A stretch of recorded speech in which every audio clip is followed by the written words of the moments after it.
I am on the floor this afternoon as we're waiting to learn when we might be able to proceed to a series of amendments as they relate to the Infrastructure Investment and Jobs Act. This is a significant measure, one that I have been very proud to be involved with for a period of time, working with colleagues on both sides of the aisle in our working groups, G10, G22, working with the committee chairman and ranking member, working with other members to get where we are today, which is a long-awaited, really long-awaited investment in our nation's infrastructure. And I know that members are looking through the significant legislation that is in front of us. Don't need to take my word for it. You can just look at the number of inches of the document in front of me. It is significant. But Mr. President, I would suggest to you that the need in this country is significant when it comes to investments in our nation's infrastructure, our core infrastructure, what we define to be our roads, our rails, our bridges, our ports, our water and sewer, our broadband. I think we recognize that we talk a lot in this chamber and perhaps on the other side as well, and presidents have come and gone and all talked about the need for more investment in our infrastructure. But the truth be told, we really haven't done a real wholesale effort towards that goal until this year. And we saw significant work come out of the committees this year, and I want to commend the chairman of the the Environment Public Works Committee, Senator Carper, my friend from Delaware. His committee worked hard, not only on the surface transportation measure, but also the water infrastructure measure that had passed through. We've seen other good work in other areas of infrastructure. I am on the Energy and Natural Resources Committee, and that committee was able to move out a significant, what we call the power infrastructure piece. That became one of the anchor tenets, if you will, within this measure. So there's been good collaborative work through the committees, and then that has been built on by members, again, across the aisle over these past months to get us to where we are today. And so I ask members as they're going through the bill itself, the language that we had hoped we would get a little bit earlier for colleagues to go through, but in fairness, we really needed to take the time to make sure that we had gotten it right. It really does matter, and so it did cause some delay that we wish we could have avoided, but we are where we are, and it's Monday afternoon, and what I'm hearing from colleagues is that they want an opportunity to engage in this process. Many in this body have not been part of the working groups. Perhaps they weren't part of the committees that had advanced some of these pieces of legislation that we have incorporated. So they want to be participants, and rightly so. And this is the time to do just that. And so I think it's everyone's intention that we have a robust amendment process moving forward. I'm actually looking forward to this. I've had the opportunity on this floor several times now to be able to manage energy bills, natural resources bills that have been significant, bills that we've actually been able to have a pretty decent amendment process. And sometimes, in fairness, sometimes that amendment process caused things to derail for a period of time. We don't want to do that in this instance, not at all. But it's not very often that we really do have a true and a meaningful amendment process. We're going to have an opportunity for that with the budget resolution coming forward, but I think for the most part, most of us know that there's a lot of messaging that goes on. This is not about messaging. This is about delivering results for the American people. This is about creating jobs as we build out legacy infrastructure that is needed around the country. Highways. We all know that our highways are in need of help and support. The provisions that we have included in this measure for roads and bridges will be significant as we attend to the many damaged bridges that we see around the country that really do present a threat to public safety. Let's get on them. We know our highways in so many areas are in serious disrepair, and in certain areas we need to be doing more to help build out that highway infrastructure to ease the congestion, to allow for greater efficiency, to allow us as Americans to do more of the things that we want to do, whether it's spend more time with your family, be more productive at your work, but let's have an efficient system. We've got a little over 14,000 miles of public road in Alaska. I can tell you that as we look to my state's roads and the condition and the shape that they're in, I know that we need investments in this space. But I also know that it's not just about roads and bridges. We also allow for things like replacements of culverts.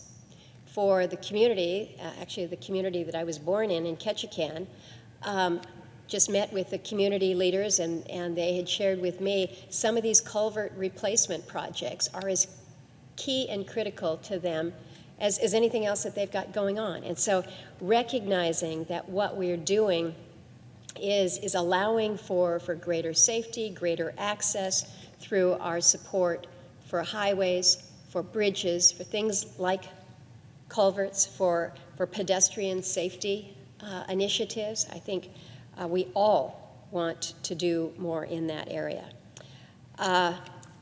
Alaskans probably fly more than we drive.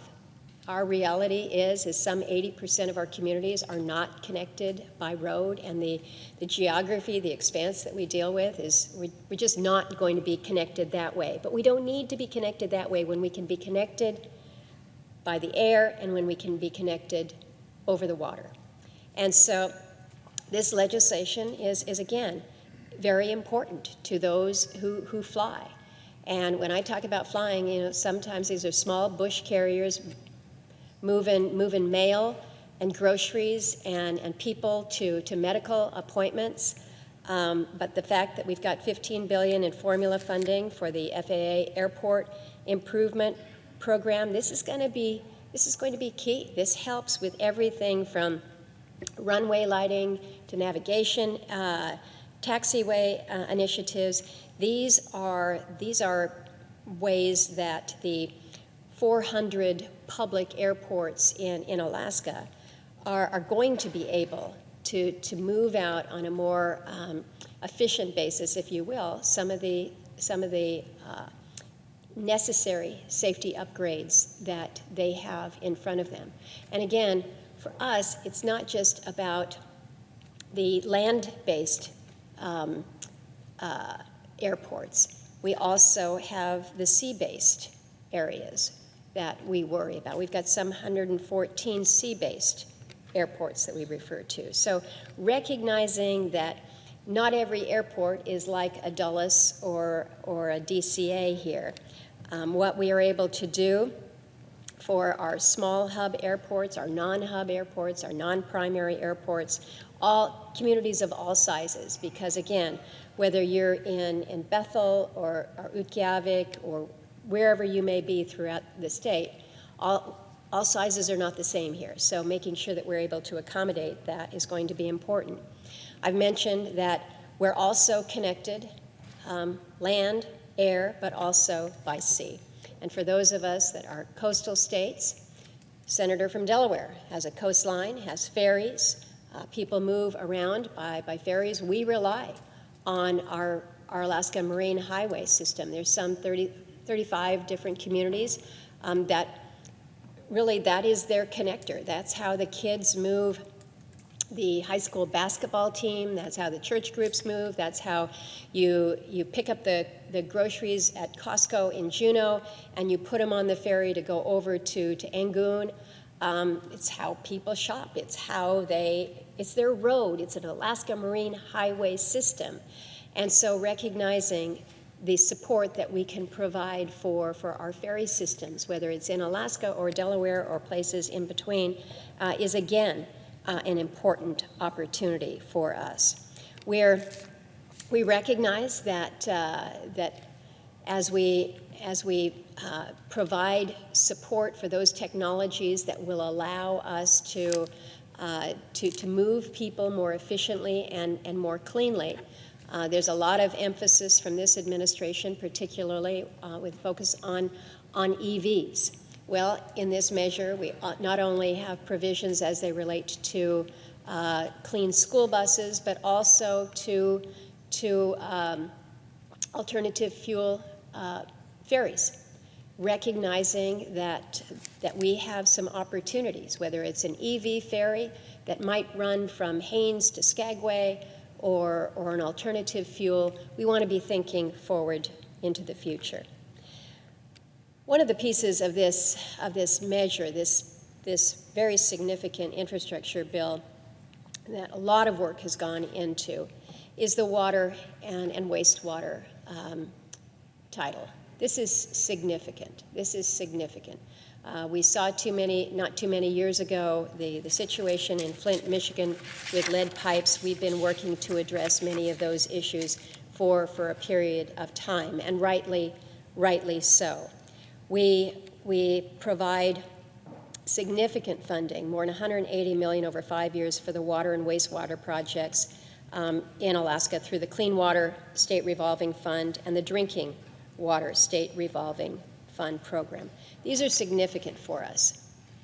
In so many parts of the state, we are either faced with unserved communities when it comes to water and wastewater, or vastly underserved. And when I say unserved, we kind of know what it means in the broadband sense, but let me explain to you what it means in the water and sewer place. It means that you don't have running water in your home. You don't have a toilet that flushes. You have a community well where people go and they fill up their jerry jugs and haul it back. It means that for sanitation, for using the bathroom is effectively a Home Depot bucket with if you're fancy, you've got a toilet seat on it, but it's the responsibility of somebody in the family to haul that bucket out and dump it. I've shared pictures on the floor here of what that really means in a community to have no water, no sewer system.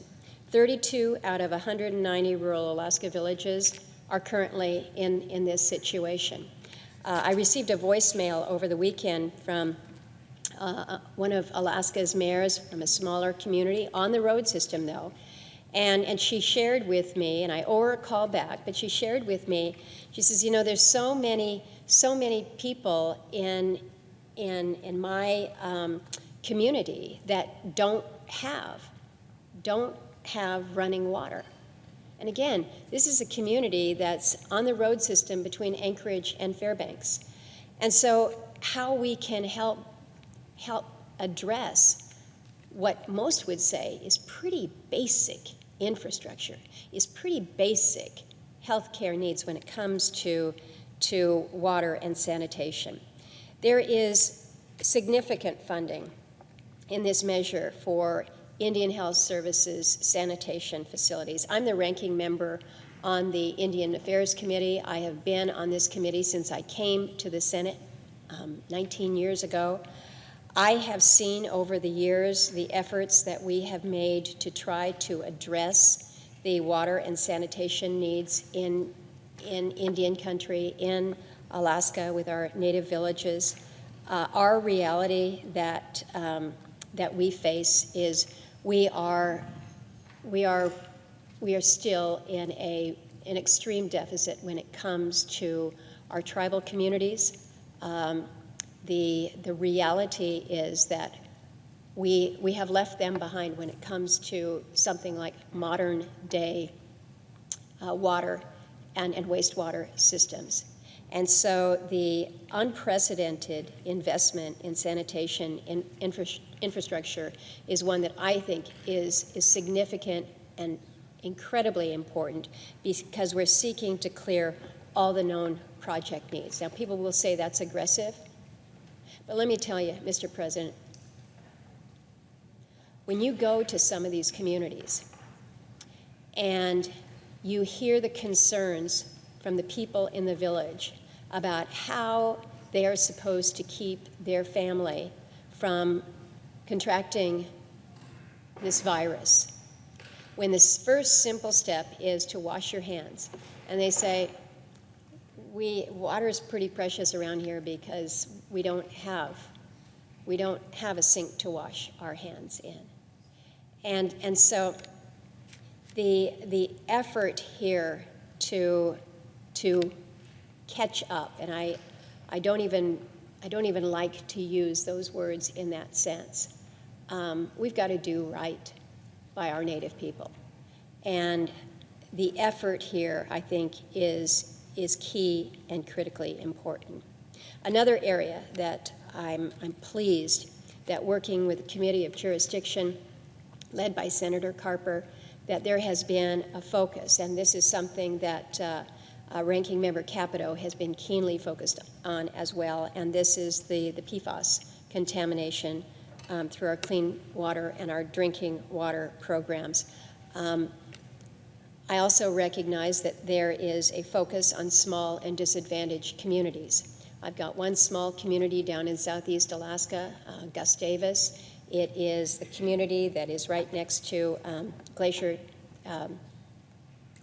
Bay National Monument area, and the PFAS in their little community near the airport area is something that is a major and significant concern for that tiny, small little community.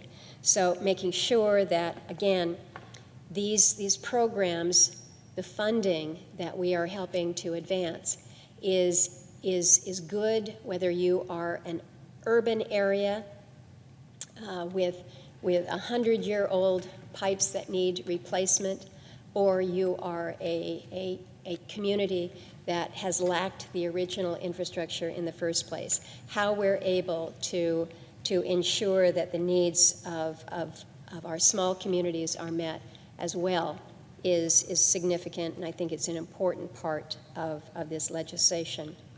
I mentioned broadband as being that other connector. We connect by way of transportation systems, we get that. But nowadays, if you're not connected by the broadband availability, the ability to communicate elsewhere, your economies are limited, you are limited. I mentioned the fact that so many of the communities in my state are not connected by a road, and probably not will be in my lifetime. And they're not seeking that as an answer, but they do want to be connected to the rest of the world. They want to know that the crafts that they are able to make at home, that they'd have the ability to perhaps sell them to a broader audience. Maybe it's on your own little website, selling to folks in the lower 48 or globally. But you can't do that. You can't do that if you don't have the connection. And so the recognition that the grants for the deployment, broadband deployment, with minimum allocation to each state is important, but also recognizing a focus on these high-cost areas for deployment. Just saying, if you're looking for a high-cost area for deployment, look no further than Alaska. It's not something that we're proud of, it's a reality, but part of the tragedy that we see is that in many communities, broadband has arrived, the internet is there, but people can't afford to use it. We have heard when the height of the pandemic last year, a reality that families could not connect because the cost to do so was just prohibitive, which meant that the children weren't gaining that full access to the information. It meant that if you were trying to work from home, that you couldn't do that. And so it's a reality that it's not just about access, but access has to mean some level of affordability. So the focus in this broadband piece, I think, is critically important as we look to the provisions in the middle mile infrastructure grants, as we look to the support, again, for tribal broadband, recognizing, again, that this is an area that has been chronically underfunded in the past. Mr. President, there's so much that you think about how solid infrastructure allows you to have an economy. In Anchorage, we host what we call Alaska's port. And it is a significant port, obviously the largest one in the state, but it's through the Port of Alaska that over 85% of the goods, the commodities, come into the state. And then they're distributed either by truck or by rail, air, but they're moved out from there. And we know what an economic driver that port is to not only Anchorage, but to the state as well. But it's not just big ports, it's also the smaller ports. We've got more coastline than any state in the country. And again, if you don't have the roads, how are you getting in? You're maybe flying in by a small airplane, but more likely your materials are barged up during the summer months. That's how you get the lumber, that's how you get the snow machine or the four-wheeler to go out and do your hunting. Our reality is that our ports have to work in every sized community. And so knowing that there will be additional support for remote and subsistence harbor construction is going to be so key to these small little communities for whom if they didn't have this, they've got nothing. You can't move fish out, you can't move fish in, you can't move goods in, you can't move goods out. Everything then is flown in. And think about what that means. If everything is flown in, it's crazy, wicked expensive. And you're talking about a sheet of sheetrock. And the fact is that if you are flying in your materials, it's almost impossible to be able to afford any of it. Mr. President, there is so much, again, when I think about ways that we help to build our communities, help build our economies, help create jobs through infrastructure.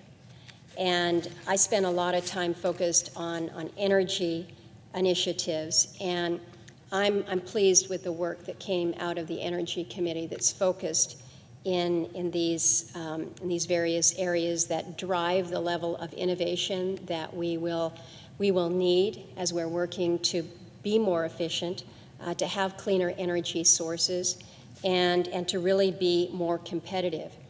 We effectively took the Energy Act that we passed at the end of last Congress, and we helped to build out many of the provisions that were contained in that act, whether it's the Advanced Reactor Demonstration Project, more on hydropower and marine energy research, funding for geothermal, wind, solar energy, the energy storage demonstration projects. So much, again, that's focused on what do we need to do to really be not only forward-leaning and innovative, but efficient to allow for a more competitive role globally. When you think about our nation's grid infrastructure and resiliency, you don't need to close your eyes and imagine what can happen when your grid fails. Unfortunately, as we're seeing whether they're wildfires, whether we're seeing brownouts with the extreme heat, our reality is that our grid infrastructure needs support. We need to have that resiliency that we all talk about. And again, I'm going to stand up for the small grids, the smaller utilities, who face the same pressures that you might have in an integrated grid back here. In fact, maybe even more so if you're a small standalone community, you are your own grid. You need to have a level of resilience and the ability to make sure that people are not literally freezing in the dark. And so the effort that we have included with regards to our set-aside for small utilities, these are significant initiatives. I've mentioned resilience a couple different times. I think sometimes people think that is a word that is overused, but I'll tell you, we can't be doing enough when it comes to resilience. We have included in this measure a provision that we entitled Tribal Climate Resilience. This is funding that is included to really help with those threatened communities. Many we see in my state, but certainly I hear from colleagues in other states who are seeing the same concerns as communities are more threatened due to whether it is erosion, as we are seeing in Alaska, or flooding, but support to assist with climate resilience, adaptation projects, as well as community relocation. I'll wrap up by just a little bit more commentary on the resilience piece. We are seeing in the West incredible drought right now. We are seeing the extent of these forest fires from Oregon going east. But I think it's important for colleagues to know that, again, when we're talking about infrastructure and resilience, we also are acknowledging natural resources related infrastructure and what more we might be doing with wildfire management, ecosystem restoration. And so to make sure that there's support for things like mechanical thinning, fuel breaks, other activities to reduce the risk of wildfire, whether it's on our Forest Service lands or any of our public lands, but also the concerns then when the fire knows no boundary as to whose lands they are. Certainly in Alaska, we saw the benefit of fuel breaks as they were implemented on the Kenai. We had a pretty significant fire several years back, the Funny River fire, and we saw full well what that fuel break really did to help protect property and life. The bill also includes pre-commercial thinning, which again is important in a host of different areas, not the least of which in my state on the Tongass. But I think we do a good job to make sure that when we're talking about infrastructure, we're recognizing the core infrastructure of of whether it's legacy projects like roads, rails, bridges, but also recognizing that infrastructure has impact to our lands and how we ensure that there is greater resilience, again, greater protections, and ensuring that that it is addressed perhaps more broadly. So, Mr. President, there is much good in this bill. There's not everything that I would have wanted, most certainly. There's a lot of things in it that, in fairness, I wish weren't in it. There's some pieces that I look at and I say, way over the top. But I have to acknowledge, I come from a state where infrastructure is just a little bit different. We don't have a big public transit system. So I look at the transit dollars and my immediate jump is, way too much, don't need this. But I recognize that in a collaborative process, in a negotiated process, you've got to hear the views back and forth of all of your colleagues. And you take some things and you leave some things behind in a give and take process. And so just as my colleagues have listened to me convey the urgency of need for more support for the tribal programs when it comes to infrastructure, whether it's on water and sanitation or broadband, they heard the urgency there. Whether it was recognizing that not all infrastructure projects are big in terms of their size, but they're big for that small community to know that the fishing community of Craig is going to be able to build out that little harbor there. And so I've asked my colleagues to listen to the concerns of a very rural state like Alaska, a state where our infrastructure is very unique, and they have had an open mind and a view towards not only recognizing how unique Alaska is, but recognizing the unique needs of rural America. So we have a compromise product in front of us, and it is a significant product. And we're now at a place where we want colleagues to join us in this product. Weigh in with your good ideas. Let's move some good amendments. But I would suggest that the sooner we start moving with these amendments, the better it will be for us in this process here, but also for the American public. And with that, Mr. President, I yield the floor.